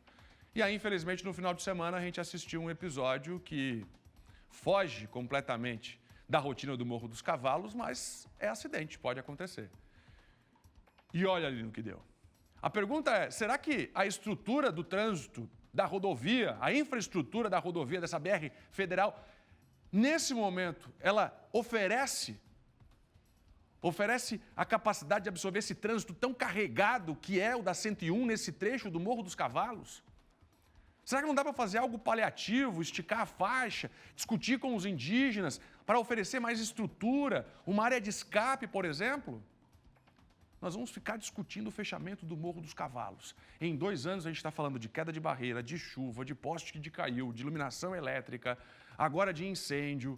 Todo dia é um problema novo. E o povo fica lá na fila. Beira o inacreditável, com todo respeito. A classe política de Santa Catarina, o governador independente de partido, tem que bater em Brasília e cobrar. Chega! Não dá para ficar aqui assistindo o presidente da República passar pelo alto de helicóptero, independente de quem for o presidente. Deixa eu seguir com o nosso meio-dia, porque esse assunto vai continuar na pauta e a gente vai continuar cobrando. Agora, meio-dia entrevista. Estamos recebendo aqui nos estúdios o prefeito de Florianópolis, Topázio Neto. Já estão comigo aqui os comentaristas do nosso meio-dia, Sol Urrutia, o Roberto, bem-vindos, para a gente falar da cidade, para a gente falar de Florianópolis. Prefeito, primeiro, bom dia. Você já vê na camisa do prefeito a nova marca do turismo que foi lançada agora, o Turismo de Florianópolis. Aí você vê, bonita marca, hein? Compre sua camiseta. Bonito, né? E vai levar a marca de Florianópolis para o mundo, não é mesmo, prefeito? Primeiro, bom dia, bem-vindo ao nosso SCC Meio-Dia. Bom dia a você. Parabéns pelo comentário do túnel. Roberto, Sol, muito obrigado pelo convite. Vamos aproveitar, então. Prefeito, o senhor como também presidente da FECAM, prefeito de uma das principais cidades do país, que é Florianópolis, Santa Catarina vai ficar assistindo essa situação do Morro dos Cavalos, prefeito? Eu acho que todo mundo se manifestou a respeito do Morro dos Cavalos e o que a gente percebe cada vez mais é uma falta de prioridade no governo federal. Nós ficamos discutindo assuntos que não têm nada a ver com a vida das pessoas E um assunto como esse do Morro dos Cavalos leva esse tempo todo para cada vez que acontece um acidente a gente volta no assunto. Eu acho que tu falou a palavra-chave. Nós impedimos a ampliação do Morro dos Cavalos por causa de uma comunidade indígena que está ali. A comunidade indígena é feita de pessoas inteligentes, elas entendem o que está acontecendo. Por que não se senta com aquela comunidade, se explica o assunto, se compensa de uma forma, de uma outra forma a comunidade, abre aquele morro. É uma obra muito mais simples do que fazer um túnel ali de bilhões de reais para fazer um túnel, que vai levar 5, 6 anos para fazer um túnel. Nós temos solução muito mais simples ali, precisa de boa vontade, precisa de bom senso. É impossível que uma comunidade indígena tenha atrapalhado a ampliação do Morro dos Cavalos, como aconteceu. Mas está na hora de dar um passo atrás, voltar e discutir. Prefeito, a pergunta é, será que a comunidade indígena sabe que está atrapalhando? Será que alguém já sentou para conversar com a comunidade indígena? A gente fica discutindo obras faraônicas, talvez 2 pistas para cada lado já resolver essa situação. Claro. Verdade. Sol, Roberto? Prefeito, Vamos continuar a bem-vindo, conversa né? com o prefeito. Vamos falar um pouquinho de cidade. O senhor esteve aqui no início do mês de março e comentou com a gente sobre a ponte da Lagoa. Sim. O senhor disse que em março ainda teríamos a passagem do primeiro carro e inauguraria em julho. Como é que está isso? Tá bem, infelizmente a gente não conseguiu passar com o primeiro carro, mas ela está totalmente concretada, toda a parte de concreto da ponte está feita. Nós estamos agora fazendo a cabeceira do lado da Lagoa, já da Avenida das Rendeiras. Nós temos uma boa notícia, nós vamos fazer uma modificação no projeto para criar uma grande rótula de entrada para a Avenida Osni Ortiga também, porque aquilo ali sempre é um gargalo. Quando você sai na Avenida das Rendeiras, para acessar o Osni Ortiga, ela é muito singelo aquele acesso. Nós vamos agora fazer uma grande rótula ali, tem uma área de desapropriação ali na beira da ponte. Então, a obra está indo muito bem. A nossa expectativa é que em julho a obra seja concluída. Nós estamos fazendo a parte do atracador dos barcos, ali onde nós fizemos o terminal lacustre, já estamos ampliando, estamos do outro lado também fazendo a praça. Então, a obra não parou, a obra está indo num ritmo muito bom. Nós tivemos a sorte de ter uma construtora especializada em obras de pontes e ela está andando muito bem. Prefeito, mobilidade em Florianópolis é um tema recorrente. Sim. Se fala do BRT, que é uma boa notícia. Tem a ampliação das pistas lá da SC 401, pelo menos no início do trajeto dela, quem vai em direção às praias do norte da ilha. O que mais tem de novidade nessa área, prefeito? Bom, o BRT é uma realidade em termos de recursos, projetos e vontade política. Nós já estamos na Caixa Econômica Federal com 160 milhões de reais que veio do PAC do governo federal. E como eu falo, o dinheiro não tem carimbo, vem de A, vem de B, se vier para a cidade está tudo certo. Mas a cidade vai ter que botar mais 150 milhões de reais para comprar os ônibus, para fazer a desapropriação da Edu Vieira, que vai ser necessária. Mas esses recursos a gente já tem, estão garantidos e a gente vai fazer. Então, a primeira parte do anel ao redor do maciço Morro da Cruz de BRT, para quem está em casa, BRT são aqueles ônibus com faixa exclusiva, ônibus grandes, que você tem horário para sair, horário para chegar, porque ele não concorre com o movimento dos carros. Então, a primeira faixa do BRT, que vai da Trindade até o terminal central, lá no centro de Florianópolis, essa etapa já está garantida. Nós queremos começar a obra ainda esse ano. A segunda etapa é ir do terminal central até a Trindade, fazendo a faixa pela parte da Avenida Beira-Mar. Na Marina, nós já deixamos previsto o fluxo do BRT na Marina. Então, isso já é um cuidado para que a gente depois diga, mas agora eu tenho que fazer a linha do BRT. Não, isso já está previsto lá na Marina. Mas nós vamos começar essa primeira faixa agora, que já vai resolver muito o trânsito da Universidade Federal, quem vai para a Trindade, quem vai para o Pantanal, isso vai resolver muito. SC 401, obra consorciada com o governo do Estado. Quem passa pela 401 toda noite já vê as obras que estão sendo iniciadas. É uma triplicação da 401 com um corredor exclusivo para ônibus ou preferencial para ônibus e também uma ciclovia, que é uma reclamação grande das pessoas que moram no norte da ilha. E nós temos agora a 404 na frente do CEPOM. O governo do Estado está terminando os projetos e ali nós vamos duplicar aquela rodovia do cemitério de São Francisco até a Ipagre, que é exatamente aquela área que mais congestiona todos os dias. Prefeito, a gente está falando aqui dos 100 primeiros dias de governo, mas o senhor é um prefeito reeleito, então os 100 primeiros dias não é igual a quem começou o mandato. Muitos projetos já estavam em andamento. Saúde. a Prefeitura tem divulgado que o tempo de espera nas UPAs diminuiu. A que se deve e o que a gente pode esperar nessa área? Lembrando que tem a promessa, a gente está acompanhando, do multi-hospital. Essa promessa está firme. Não é nem promessa, esse é compromisso. Sobre as UPAs, o que melhorou nas UPAs esse ano? Nós, no ano passado, ainda que fosse o ano eleitoral, nós levamos para a gestão da UPA do Norte e da UPA do Sul uma OS. O que é uma OS? A gente deixou de fazer a gestão através do próprio município e contratou uma empresa do terceiro setor para fazer a gestão das duas unidades de saúde importantes, UPA Sul e UPA Norte. Por que eles são mais ágeis que o município? Porque eles têm um sistema de contratação muito mais fácil do que nós temos. Então, o que aconteceu na temporada de verão? Nós estabelecemos tempos máximos de espera na UPA. Se a gente via que o tempo ia ultrapassar, a empresa, a organização que estava lá administrando a UPA, chamava mais médicos para atender. E nós conseguimos reduzir, veja só, em mais de 70% o tempo de espera nas UPAs nesse verão. E isso agora continua para sempre. Nós estamos sempre melhorando a qualidade do atendimento na UPA e reduzindo os tempos de espera. Prefeito, a sua reforma administrativa já faz seus efeitos e um dos gargalos, não para o seu governo, mas para todos os governos no planeta Terra, é a Previdência. Sim. Agora a Câmara aprovou a parte da lei mudança da lei orgânica ali no quesito Previdência, onde mulheres vão se aposentar com 62 anos no mínimo e homens com 65 no máximo. Isso. Bom, a lei orgânica ela dá esse limite, mas não quer dizer que todos vão se aposentar com 62, nem todos vão se aposentar com 65. As pessoas poderão se aposentar com menos idade. Agora, eu queria falar para o nosso telespectador que é servidor público, ou tem a mãe que é, o filho, o tio, a irmã, etc. O que nós estamos fazendo, pessoal, é garantir que as aposentadorias no futuro possam ser pagas. O Brasil fez isso em nível federal, o Estado fez isso em nível estadual e o município não tinha feito, porque nunca nenhum prefeito quis se indispor com o servidor público fazendo a reforma da Previdência. E o prefeito não está fazendo isso porque quer aumentar mais 1, 2 anos o tempo de trabalho do servidor público. Não é isso. O que eu quero é, daqui a 10 anos, daqui a 15 anos, não ter a consciência pesada quando a prefeitura não puder pagar a aposentadoria do servidor público. Hoje, nós pagamos por mês mais de 40 milhões de reais de aposentadorias para o servidor público.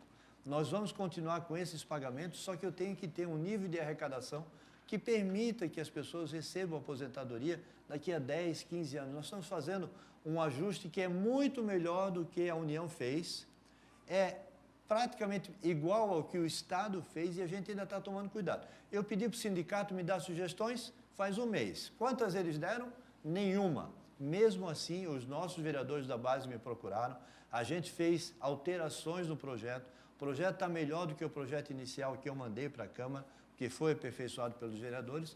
Ontem a gente aprovou uma primeira etapa importante, que é a lei orgânica permitir que o tempo de aposentadoria varie, e agora vamos aprovar até o final desse mês a reforma do Fundo de Previdência, garantindo no futuro que o nosso aposentado, quem já é aposentado ou quem vai se aposentar, receba a sua aposentadoria.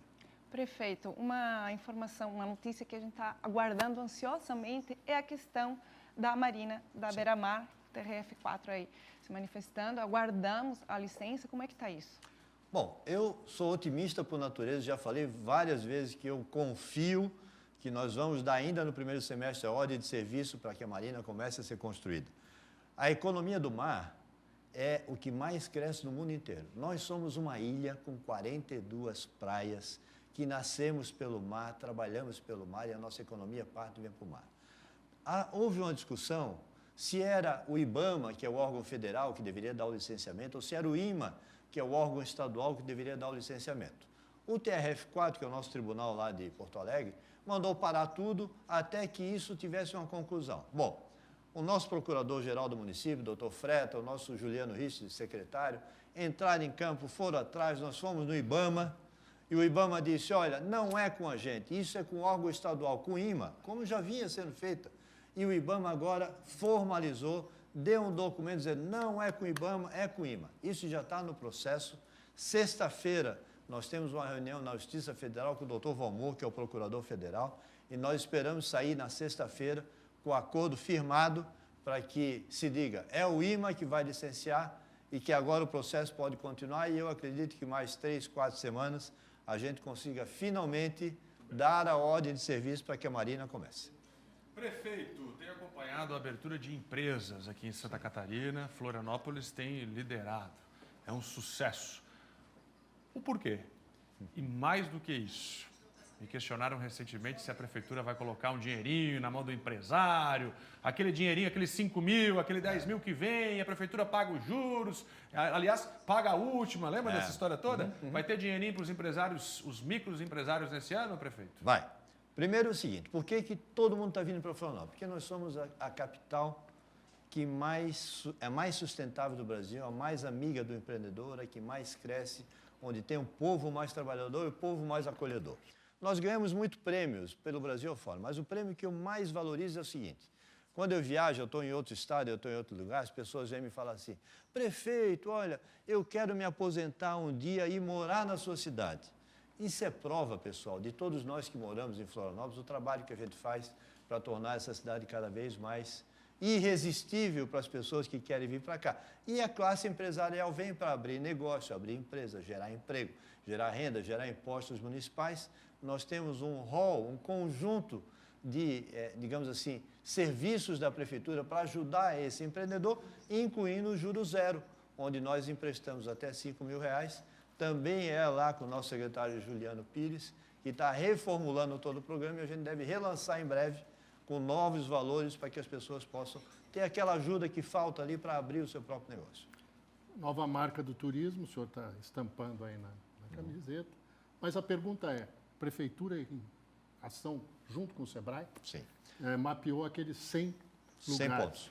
E muita gente diz, não, a prefeitura quer privatizar esses lugares, é um conceito equivocado. O que é que a prefeitura pretende fazer com esse levantamento em mãos? Muito bom.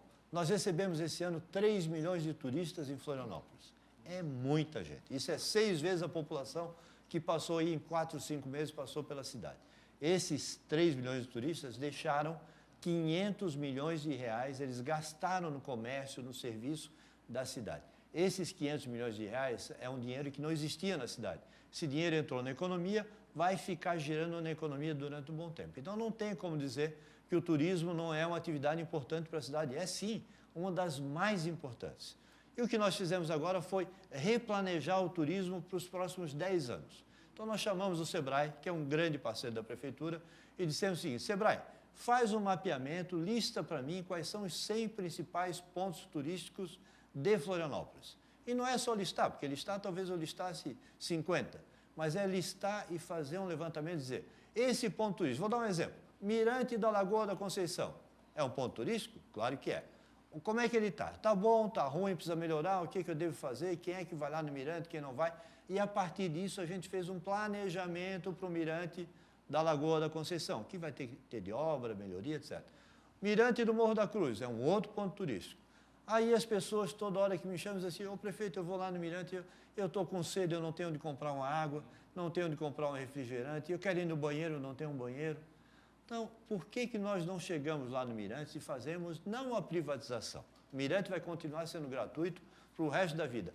Mas por que eu não posso autorizar a se montar um pequeno bar lá no Mirante do Morro da Cruz, de um empresário que queira explorar aquele ponto para vender uma água, refrigerante, um pequeno lanche, e em troca ele cuidar do Mirante? Limpeza, iluminação, segurança, banheiro. Isso se chama concessão de espaço público para exploração pela iniciativa privada. Mas não vou ceder o espaço público para que ele cobre ingresso pelo Mirante. Isso nunca vai existir. Então, a confusão que as pessoas fizeram foi confundir concessão de espaço público com privatização da área pública. A área continua pública. Se você quiser ir no Mirante no futuro e não tomar água, não tomar nada, você não vai pagar nada para ir no Mirante, vai continuar indo como vai hoje. Agora, se você for lá e quiser gastar R$5, R$10, você vai tomar sua água, fazer o seu lanche, e a pessoa que está lá vai ganhar seu dinheiro e, em troca, vai melhorar o entorno ali do Mirante do Morro da Cruz. Por exemplo. Prefeito, 100 dias de governo, 9 de abril, agora para frente. O senhor tem parcerias importantes com o governo do Estado, transparente. O senhor tem dito claramente que apoia o governador Jorginho num futuro projeto de reeleição. O que a gente espera nesses 100 dias para frente? Que novidade que o senhor pode anunciar aqui? Eu sei que tem o Hospital PET, mas anúncios importantes aqui para frente. Muito bom. Nós estamos consolidando esse trabalho dos primeiros 100 dias, como você falou. Eu sou um prefeito reeleito, não sou de primeiro mandato. Então, muitas coisas já estavam em andamento. Nós cuidamos para que a temporada de verão fosse bacana e ela foi muito boa. Tivemos uma chuva forte em janeiro, estamos recuperando a cidade. Já recuperamos mais de 250 ruas que foram atingidas lá. Para os próximos 100 dias, nós temos coisas já agora engatilhadas, como o início da reforma da Escola Antonieta de Barros, ali no Centro-Leste.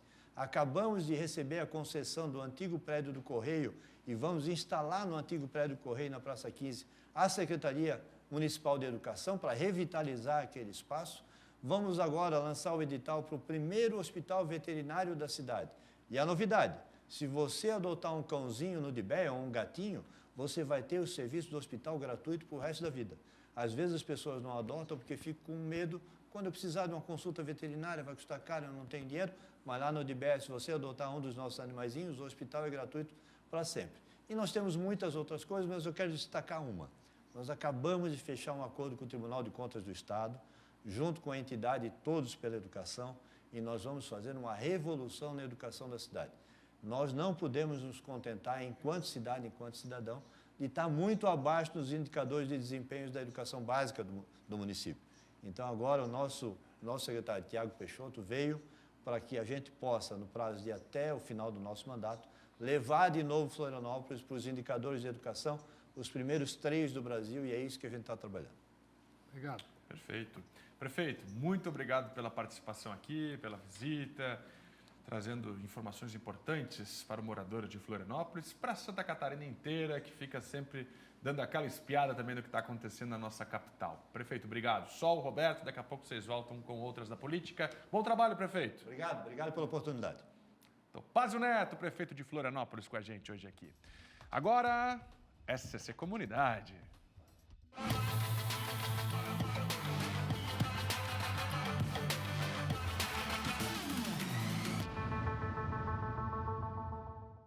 Fernando, a gente está chegando agora com a comunidade de hoje. Os moradores do bairro Itacorubi, em Florianópolis, denunciaram um vazamento de água que ocorre há semanas. O Tiago Pires está ao vivo com todas as informações e vai explicar para a gente. Aí você já vê a imagem do vazamento, essa imagem foi enviada pelo morador.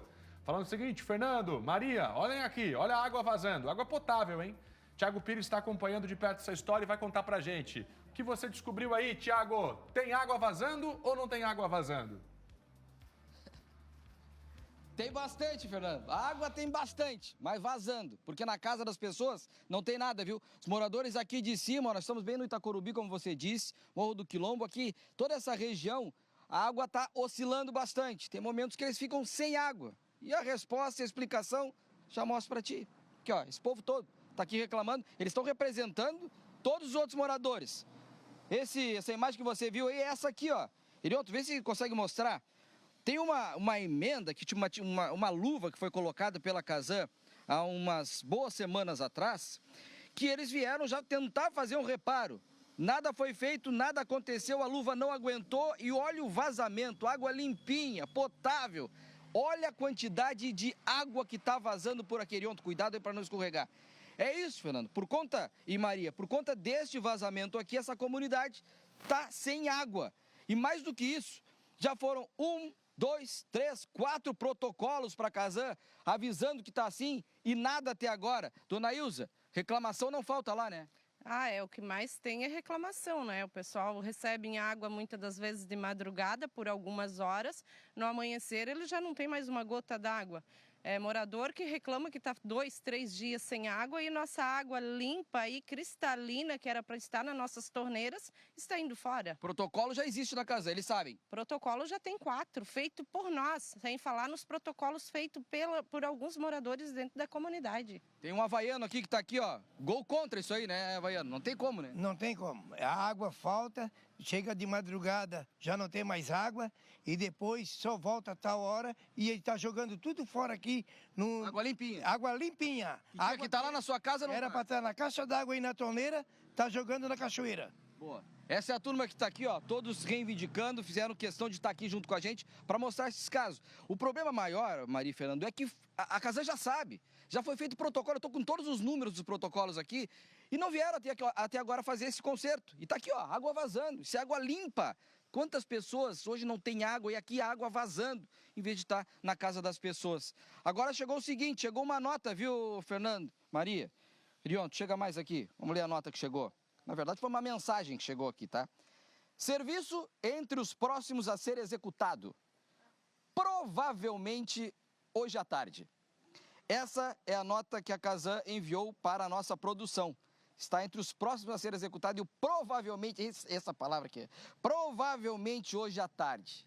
Então vamos ficar o seguinte, com essa esperança de que a Casan venha até aqui organizar o que foi feito, porque na última vez que vieram deixar o buraco, não consertaram, deixaram uma luva ali que não consertou nada, a água está vazando e a comunidade quer que resolva o problema. É isso, dona Ilza? O que a gente espera é que a gente receba água o quanto antes, né?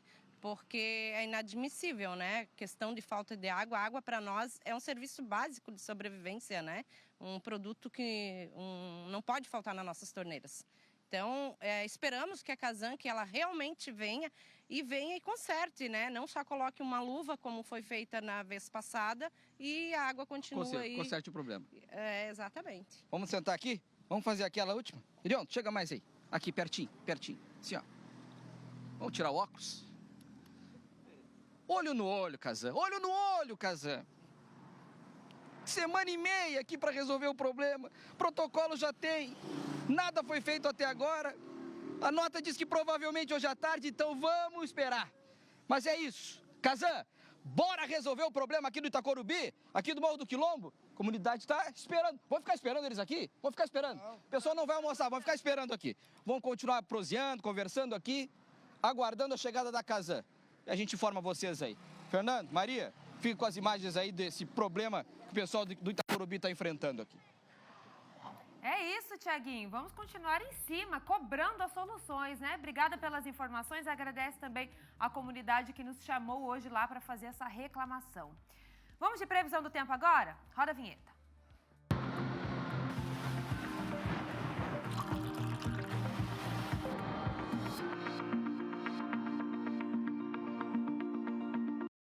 Diferente de ontem, hoje o tempo melhorou em todo o Grande Oeste. Por lá, sol e nuvens nesta quarta-feira. Nas outras regiões, mais nebulosidade, chuviscos pela manhã e agora, a partir da tarde, ainda mais instabilidade, inclusive com o alerta da Defesa Civil que a gente vai trazer para vocês aqui agora. Esse aviso vale a partir da noite dessa quarta-feira e vale até a madrugada de sexta-feira, dia 11. Essa chuva frequente e intensa entre o Baixo Vale do Itajaí, Grande Florianópolis, Litoral Sul e partes da Serra, ó, que a gente vê aqui em laranja no mapa, traz alto risco para ocorrências associadas a alagamentos e enxurradas. Nas outras áreas do nosso estado, a chuva ocorre a qualquer momento do dia, principalmente na quinta-feira, amanhã, podendo ser intensa e acompanhada por raios em alguns momentos. Mas ainda falando de hoje, vamos para o nosso próximo telão aqui para falar das temperaturas, né? Hoje já esquentou um pouquinho mais, né? Aquele frio do final de semana tá dando espaço aí às temperaturas mais altas.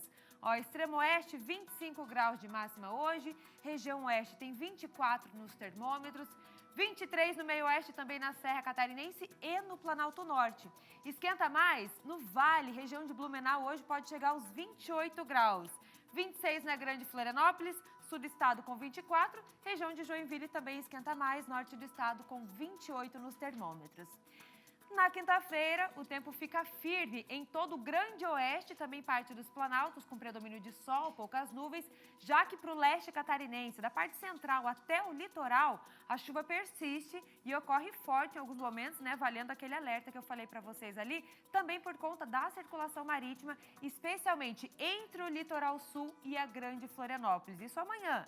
E sobre as temperaturas estarão mais baixas ao amanhecer, depois já vão ficando mais agradáveis em todas as regiões. Lages amanhã tem 22 nos termômetros, Criciúma e Joinville tem 24 de máxima, Chapecó, que deve ter o tempo mais ensolarado, a máxima é de 25. Blumenau amanhã tem 25 e Floripa também 25 graus de máxima. Previsão do tempo para vocês amanhã aqui em Santa Catarina. Vamos de imagem para o nosso intervalo agora? 24 graus em Garopaba. Até daqui a pouco.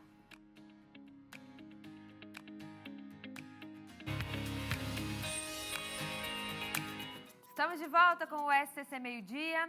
A Prefeitura de Florianópolis lançou hoje um novo plano estratégico de turismo na cidade, que agora há pouco o prefeito Topazio estava aqui falando para a gente. A ideia é justamente ampliar ainda mais o turismo para além das praias, envolvendo gastronomia, cultura, esportes e negócios. Nós vamos conhecer melhor agora na reportagem. Depois de uma temporada de verão histórica com mais de 3 milhões de turistas, agora um novo plano para promover de forma estratégica Florianópolis como um destino. Nós estamos pensando a cidade para 2033. Então a ideia é começar agora a construir aquilo que nós desenhamos para Florianópolis para o futuro, mas não só a prefeitura, envolver todo o trade turístico, como a gente chama, que são todos aqueles que têm no turismo a sua fonte de renda, o seu trabalho, a sua ocupação. O Plano Estratégico de Turismo de Florianópolis foi feito em parceria com o Sebrae, que fez um levantamento de atrações, restaurantes e hospedagens para ampliar o uso dos recursos existentes na cidade. O nosso principal objetivo foi mapear os pontos turísticos de Florianópolis, bares e restaurantes.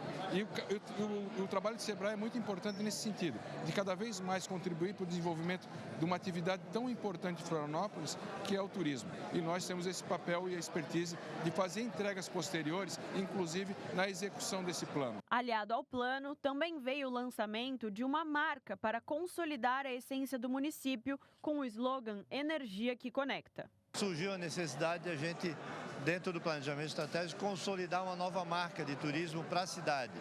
Então hoje nós estamos lançando essa marca, mas mais do que simplesmente uma marca, ele é um conceito para o novo turismo de Florianópolis, consolidando aquilo que já é bom, melhorando aquilo que a gente precisa melhorar.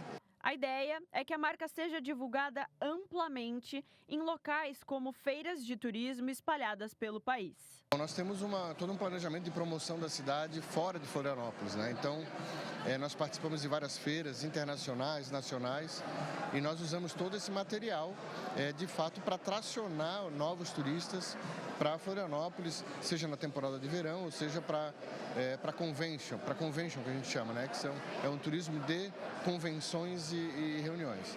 E convenhamos, Floripa tem mesmo uma magia difícil de definir. A ilha encanta, conecta e dá vontade de ficar. E agora com novos pontos aí para explorar o turismo também. Vamos para a região do Vale. Atenção Blumenau, trânsito alterado para obras na cidade. Os trabalhadores estão na rua e por isso tem mudança no sentido de algumas vias por ali. O PC está chegando ao vivo, direto do local, e vai mostrar tudo para a gente. PC, conta todos os detalhes aí para os motoristas. Pois não, Maria Esther. Estou aqui na região do bairro Vitor Conder, é bem próximo, bem pertinho da área central da cidade. Aqui é um pacote de obras que abrange 4 ruas. 2 delas, a pavimentação já foi realizada, 2 ruas, a Camboriú e a Desembargador Pedro Silva. Já tem asfalto novinho, falta ainda a sinalização. E a Desembargador Pedro Silva, que está ali na frente, ela vai mudar o sentido, viu? E a partir da semana que vem, quando a sinalização estiver pronta, lá de onde estão saindo os carros ali agora, o Felipe Andrade mostra aqui na tela do SCC Meio-Dia. Os veículos estão saindo, eles estão vindo da Rua São Paulo, utilizando a Desembargador Pedro Silva e entrando aqui na Rua Doutor Sápio. A partir da semana que vem, o sentido será invertido. É um pedido da comunidade, inclusive. O trânsito vai mudar, então.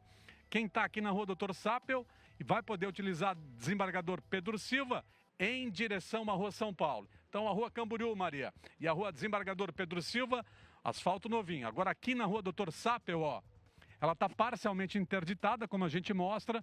Os operários estão trabalhando agora para produção, para construção da base que vai receber um novo pavimento, um novo asfalto.